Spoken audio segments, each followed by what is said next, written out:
ত্রাসের নাম অজয় পাল শর্মা, এবং অজয় পাল শর্মা এখনো রেড করে যাচ্ছেন। এই মুহূর্তে যে ব্রেকিং নিউজ, সে ব্রেকিং নিউজটা নেব এবং তারপর চমৎকার বার্তা পেশ করব।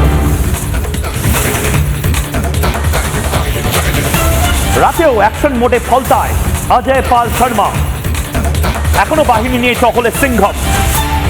ফলতা ঘিরে ফেলেছে অজয় পাল শর্মার কেন্দ্রীয় বাহিনী এবং স্পেশাল ব্রাঞ্চের অফিসাররা।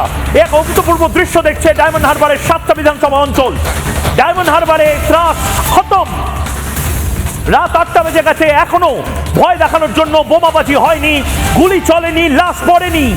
দক্ষিণ 24 পরগনায় এক অন্য ভোট দেখতে চলেছে নিজের ভালো এবার বুঝবে বাঙালি হিন্দু। অজয় পাল শর্মা রেড চালাচ্ছে এই মুহূর্তে। রোহিঙ্গাদের বাড়াবাড়ি ডান্ডা মেরে ঠান্ডা করবে এবার অজয় পাল শর্মারা। গোটা বাংলা দেখুক এই মুহূর্তে। যারা এই মুহূর্তে মগরাহাট থেকে দেখছেন, যারা দক্ষিণ 24 পরগনার বিভিন্ন অঞ্চল থেকে দেখছেন, তারা দেখুন, ভয় দূর করুন। অজয় পাল শর্মারা আপনাদের জন্য এই মুহূর্তে রয়েছে। পরে দেখা যাবে কোন হরিদাস পাল আপনার সাথে কি করছে, কিন্তু এই মুহূর্তে গণতন্ত্রের সবচেয়ে বড় উৎসবে সামিল হন। নিজের ভোটটা নিজে দিন, সকাল সকাল ভোটটা দিন। অজয় পাল শর্মা রাতেও অ্যাক্টিভ মোডে, অ্যাকশন মোডে। আমাদের প্রতিনিধি সৈকত কি ছবি তুলে ধরেছে দেখুন। মুহূর্তে ফলতার অলিতে গলিতে পৌঁছে যাচ্ছেন, ফলতার অলিতে গলিতে পৌঁছে যাচ্ছেন এই অজয় পাল শর্মা। এই মুহূর্তে রামগোবিন্দপুরে যে ট্রাভেল মেকারদের খোঁজে গিয়েছিলেন, কিন্তু সেখানে তাকে খুঁজে পাওয়া যায়নি। তার বাড়িতে একজন মহিলার সঙ্গে সেন্ট্রাল ফোর্সের একজন জওয়ান কথা বলেছেন। কথা বলার পরে সেখান থেকে বেরিয়ে আসছেন।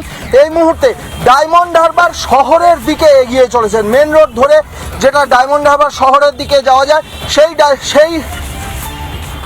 সেই ডায়মন্ড হারবার শহরের দিকে এগিয়ে চলেছেন এই মুহূর্তে অজয় পাল শর্মা। তার কনভয় মূলত গোটা দিনভর এবং রাতের বেলায়ও যে নির্দেশ আছে দুপুর 2টোর মধ্যে এবং তারপরে সন্ধে 6টা থেকে রাত 8টা-9টা অবধি এই ট্রাভেল মেকারসদের অ্যারেস্ট করতে হবে। তাদের খোঁজেই কিন্তু এই মুহূর্তে ফলতা ডায়মন্ড হারবারের অলিতে গলিতে পৌঁছে যাচ্ছেন ডায়মন্ড হারবারের পুলিশ পর্যবেক্ষক অজয় পাল শর্মা।